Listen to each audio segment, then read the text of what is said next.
Iniharap ni Justice Secretary Vitaliano Aguirre II si Jerry Omlang, ang isa pang isinasangkot sa kaso ng pagdukot at pagpaslang sa Korean businessman na si Ji Ik-Chu. Ayon kay Omlang, kilala umano niya ang mastermind sa nasabing kaso. May report si Marita Muahe. Isa pang suspect sa Ji Ik-Chu kidnap slay case ang sumuko at ngayon ay nasa pangangalaga ng National Bureau of Investigation. Iniharap ni Justice Secretary Vitaliano Aguirre II si Jerry Omlang, 36 na taong gulang, isang dating NBI striker. Ang striker ay taga-timpla ng kape at utusan. Paglilinaw ni NBI Director Dante Geran, hindi empleyado at hindi pinapasweldo ng NBI si Jerry. Kwento ni Jerry, si Police Superintendent Dumlao ang mastermind, habang si SPO3 Ricky Santa Isabel ang kumuha sa kanya. May natatanggap din umano siyang death threats. Ako po yung alias Jerry na nakita niyo sa yung nag-withdraw po ng ATM. Kasama po ako doon sa pagguha sa Pampanga.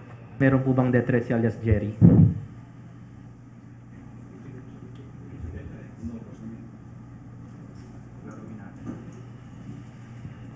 Meron po. Kilala niyo po? Galing po kay Colonel Dumlao. Inamin din ito na kasama siya mula surveillance pa lamang. Siya rin daw ang kasama sa pag-withdraw sa ATM. Humarap din sa media si Attorney Darwin Lising na sinasabing boss ni Jerry sa NBI. Paliwanag ni Lising, inabutan na niya si Jerry sa NBI noong 2007 at hindi totoong driver niya ito. Hindi niya rin daw ito kasama sa tuwing nalilipat siya ng ibang lugar. Pong sweldo si Jerry, volunteer po siya, voluntary, lahat po ng tulong na ginagawa niyo po para sa opisina ay voluntarily done, wala pong sweldo binibigay ang bureau. Dahil dito naniniwala si Gira na wala talagang NBI agent na kasama sa kaso ni Ju. We have to limit yung tinatawag na pag may narinig na taga NBI agents, pangit yan. Magagalit ako talaga dyan. Hindi naman to NBI agent, he's not a lawyer.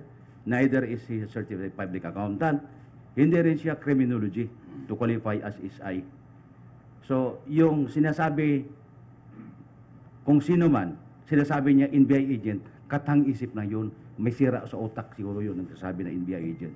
Yung NBI agents, talagang papatayin mo sila. Paliwanag pa ni Giran, hindi lahat ng mga taong nasa loob ng opisina ng NBI ay mga ahente at empleyado nito. Hinihiling umano ni Omlang sa Public Attorney's Office na tulungan siya, subalit tinanggihan ito ng PAO dahil sa magkakaroon ng conflict of interest sapagkat nire-represent na nila si SPO3 Santa Isabel. Samantala, kinumpirma naman ni Aguirre na muling bubuksan ang reimbestigasyon sa kaso ni Ji Ik-Chu. Para sa PTV News, Marita Muahe.